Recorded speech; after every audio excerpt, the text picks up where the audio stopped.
Hello everybody, welcome back to Third Age Divide and Conquer with me, Saf, and we had a pretty epic battle in the last episode. Thank you very much for your supportive comments on the battles. Those of you who commented very much seem to enjoy that battle, so thank you for your Your constructive orders, feedback and your praise on the battle. Yes, I think it my went lord. pretty well. This orders, guy, my was I lord. sending him over here? I think I was. Yes, him my over here. lord. My lord. Spy. I don't think there's actually anything I could do. I think that's probably the one thing I haven't done. Was move that guy out of there. I will not waste 2 words units on you. there, I will not 3 waste units words there, on you. and 8 units there. Okay. Retraining's still going. Like I said, I'm leaving the mercenaries alone for the time being. My navy, Ships ready. comprising of 1 ship, is currently sailing around the coast, picking out their different towns. Looks like everything is where it should be. Now, I'm a little bit concerned about this army here. There will be much honor in defeating you.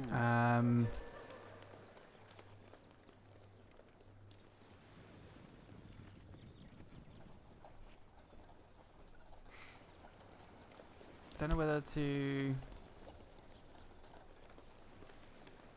get some pikemen or get some more vineyard shield bearers. Get another pike unit just in case. I'm a little bit concerned about that army there. Your orders. Am I able to recruit mercenaries? I am. Ooh. In which case, let's hold fire on recruiting him. Let's Yes, my lord. get ourselves a privateer axeman. Just to bolster that defense a bit there. And that should be all good.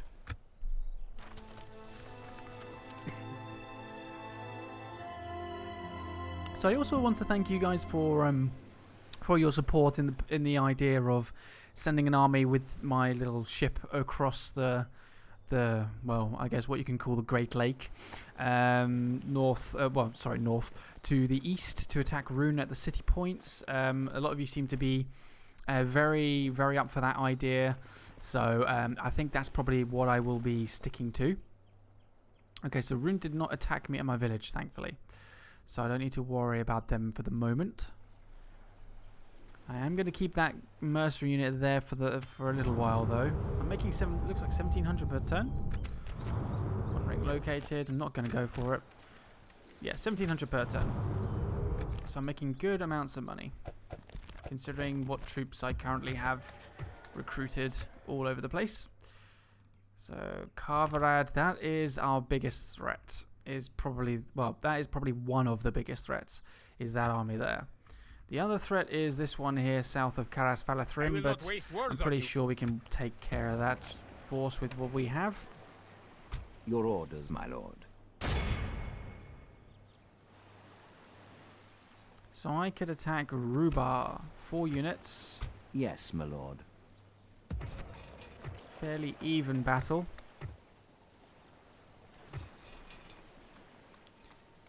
Let's increase our culture.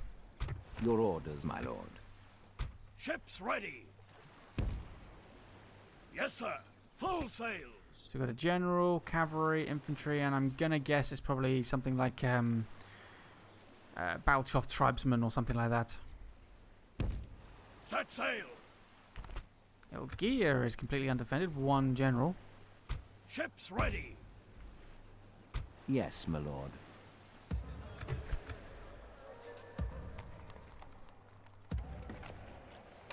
Okay, that guy is running over that way, thankfully. Your orders, my lord.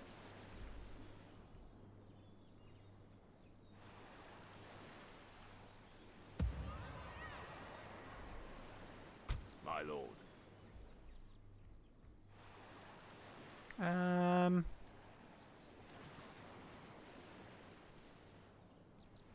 Yes, my lord.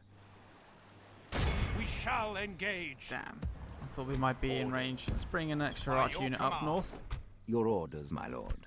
Okay, so 2 cavalry units, plus a general, and 1 infantry. Okay.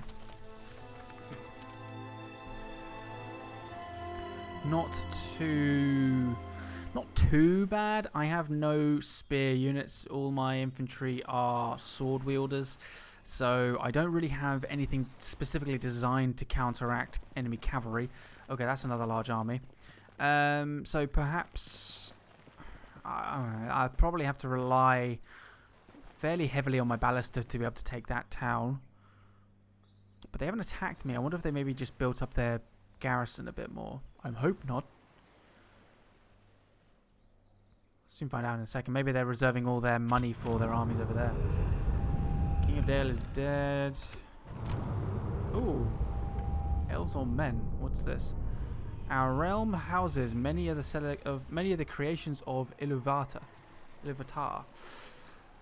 But the time has come to decide down which road we will walk. Do we take the advice of the elves and use their wise counsel to our advantage, or do we allow the influence of the men of Dale and the numerous men of our own land to spread further? Our decision will almost certainly have long-term effects, and we should choose wisely. So, pressing accept will further embrace Northman culture in Dorwinion. Pressing decline will see Dorwinion accept and encourage Elven culture throughout the realm. So basically, do I stick with the culture of men, or do I embrace elves into our culture as well? I have no idea. I don't know what sort of effect embracing any culture will have on our faction.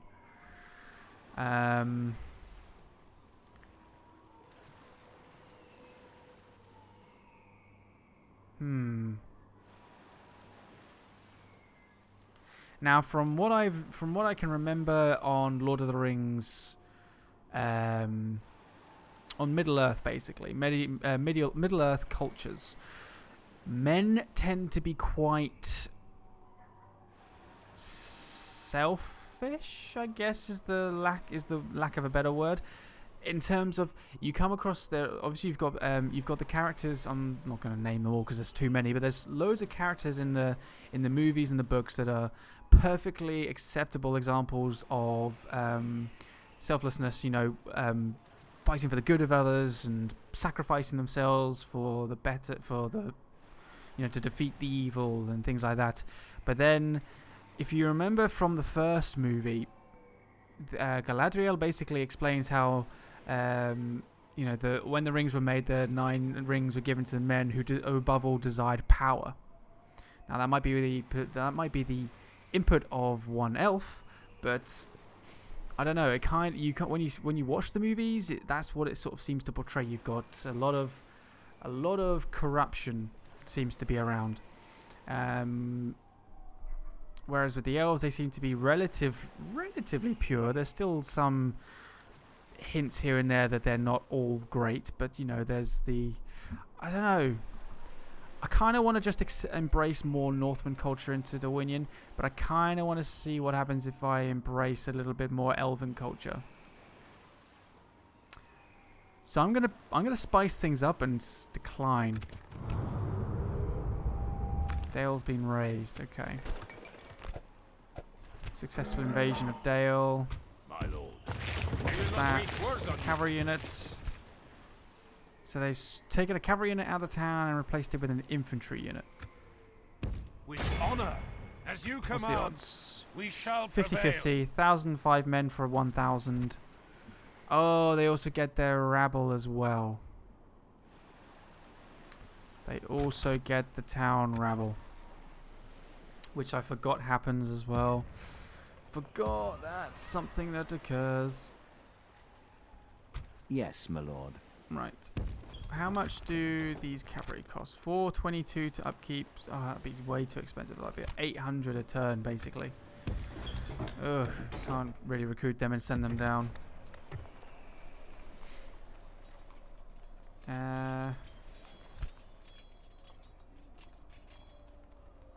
You know what? I'm just gonna retrain those two. Why not? Why not? I apologise if you can hear a slight rumble in the background as well. I've got the washing machine is currently running. Yeah, I got things to do throughout the day as well, and got to keep things going. Right, so nothing else to worry about. How about our diplomat? Where's our diplomat? There he is. Your order. We'll bring him across through the woodlands. Yes, stopping here. And end the turn, see what happens. That's right, I'm besieging that Rhun town for 1 turn. I want to see if anything happens from it if they attack me. I don't know if it's beneficial for them to attack me, but yeah, I kind of don't want to go out and attack them myself directly. So, kind of want them to make the first move, as it were. Although Rhun, to be fair, have been making the first move throughout this series so far, and I've been basically blocking them. Heartlands of the Haradrim. The rise of Harad and a land under strange stars has gathered momentum as levies of the dark-skinned warriors of far Harad stream into the northerly provinces. The war engine of Harad Wraith, folk of the Serpent Black, has propelled itself into action, combining its growing military strength with a network of trade and insidious government that betrays and whispers softly amidst silken curtains and now terrorizes the dangerously threatened west, perhaps beyond even Gondor itself. So basically, they just grew in strength, is essentially what it's telling me. They just became even more badass. Always happy to deal with you, trusted friends.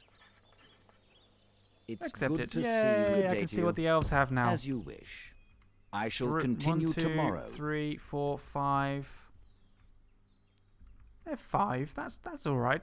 They have 5 places. That's pretty good. Construction completed. Karas, Father of the Wraith. Blah blah blah blah blah blah. Let's increase the armor of our bowmen. We need that for sure. I guess maybe stables would be quite cool to have here. I have everything other than stables in terms of recruiting troops. Elanin, training them. And we have 2 units under free upkeep, thankfully. We finally have some free upkeep at that place. Meeting hall. Recruitment slots allowed +2. Number of free upkeep units +2. Public order bonus due to law 20%. Do I go for it or do I not? Yeah, we'll do it. See what happens. So that's all my buildings upgraded there. Karasant. Let's see. I don't think I need to do anything here just yet. I guess if anything, I would probably get a ballista maker. In fact, yes, I'm actually going to get... no, I'm not. No, I'll wait a turn, regain my money. Oh, upgrade my town. Yes, 3 turns, and then I've got some walls on my village. I can upgrade it a bit more as well, which would be great. Let's improve our garrison here. So obviously they're not recruiting.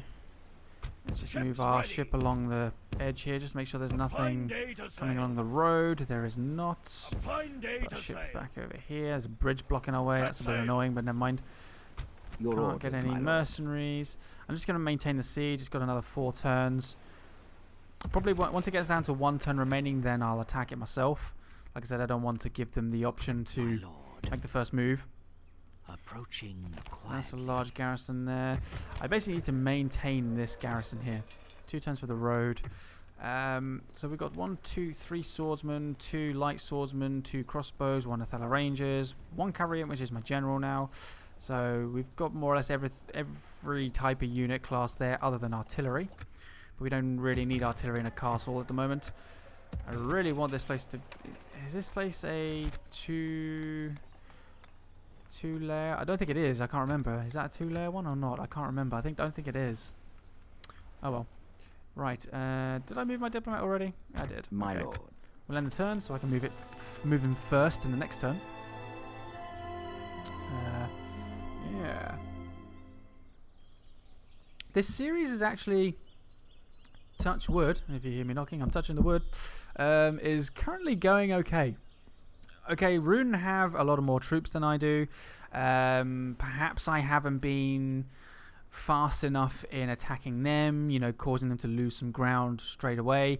The only problem I see with doing that though is that if you attack as fast as possible, you're attacking with limited troops against obviously Rhun's limited troops. But at the end of the day, Rhun can recruit units faster. And when you take a province, you've got to make sure you can get the culture back up on your side. So then you have the ability to retrain troops and recruit new troops. Otherwise, you've got to maintain a continuous stream of new troops to your recently conquered provinces from your home territories. and obviously that's expensive. You need to spend money developing.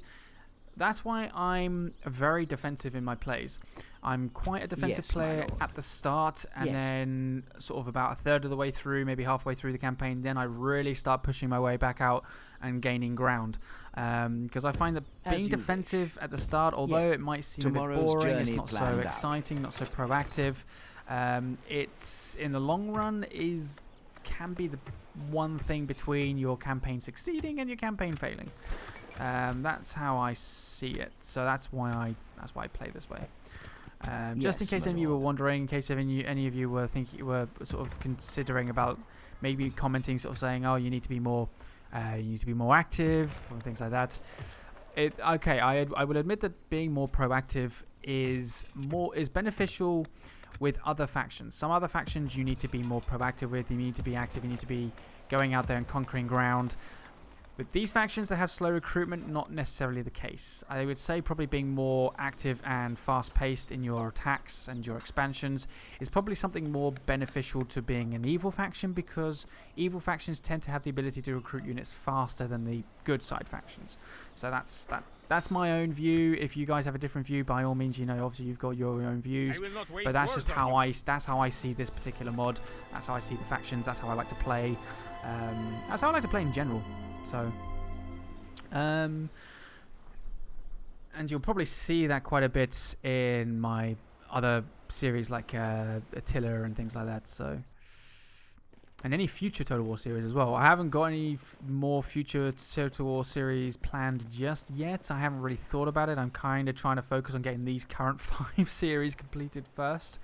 Maybe once I start completing them off, things will open up. I'll start expanding, maybe going back to previous Total Wars I haven't been to for a while, maybe playing a new game that I haven't done on the channel before. I don't know, we'll see. You guys are more than welcome to go and have a quick look at my Steam profile, look at my list of games that I own, see if there's anything on there that you would like to see me play, and obviously leave any suggestions in the comment section below any of my videos. I get all the I make sure that YouTube has the option for me to get all notifications regarding comments, and I do take a look at all of them. I don't reply to all of them. I will admit that now. I don't reply to necessarily all of the comments, but I do try to make a thing of looking at all the comments at least, so that I've seen things and maybe I can act on them in future videos, things like that. So, if you have any suggestions, by all means, please comment in the comment sections below with your suggestions. Okay, so there's nothing on that road heading this way. I thought maybe the unit here would have headed north, but no. Down to 150. A couple of turns ago that was around about excuse me, was around about 70, 77-ish. This one more turn here, and then we'll probably launch an attack. Orders. I'll bring that unit up here. Your command. We can go no further today. Retrain the bandits. One more turn for the town to be for the village to be upgraded. Oh, did I move? I don't think I moved my spy or my diplomat actually. Damn. That's what happens when I talk a lot. If I talk a lot in a short space of time, I kind of forget what I'm doing, why I'm doing it. You are blockading my port, sir. That is kind of annoying. I don't like that.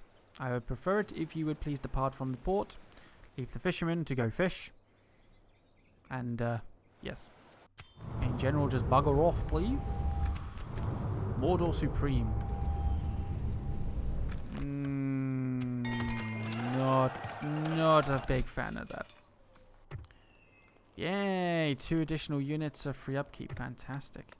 Let's get a culture increased over here.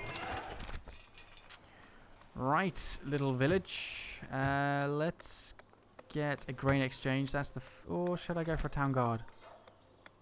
Ooh. Nah, I'll go for a grain exchange. Let's get our economy going in that little village.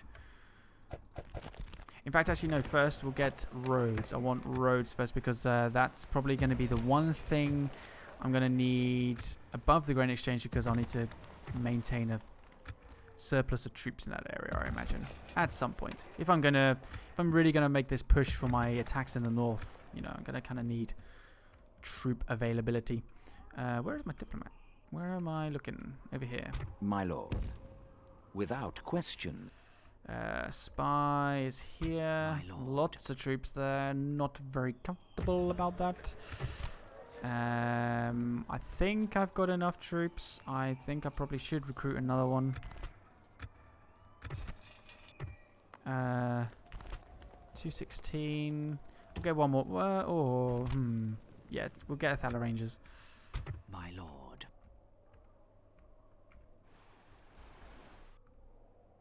Head back this way. Approaching quietly. No other troops on the move. Tomorrow's journey. I will not waste words on you. I apologize if you can hear beeping in the background. To battle. 1, 2, 3. 2 cavalry, one of them. I'll just leave him. Just leave him for the moment. 1 turn to surrender over here. Merging armies, my lord.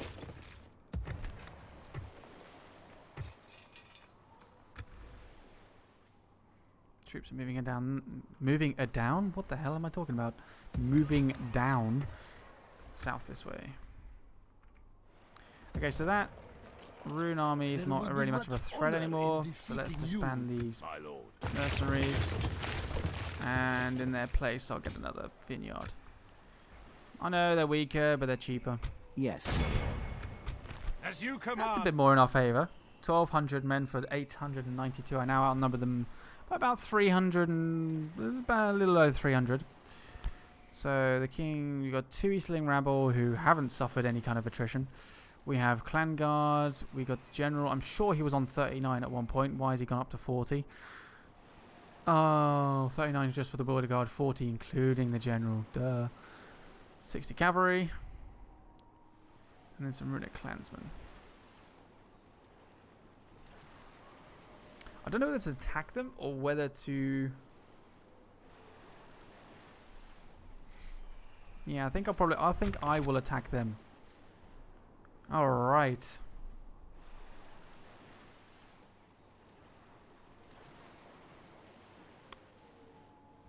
Yes. So I'll be attacking them in a minute. I'll make sure everything else is done.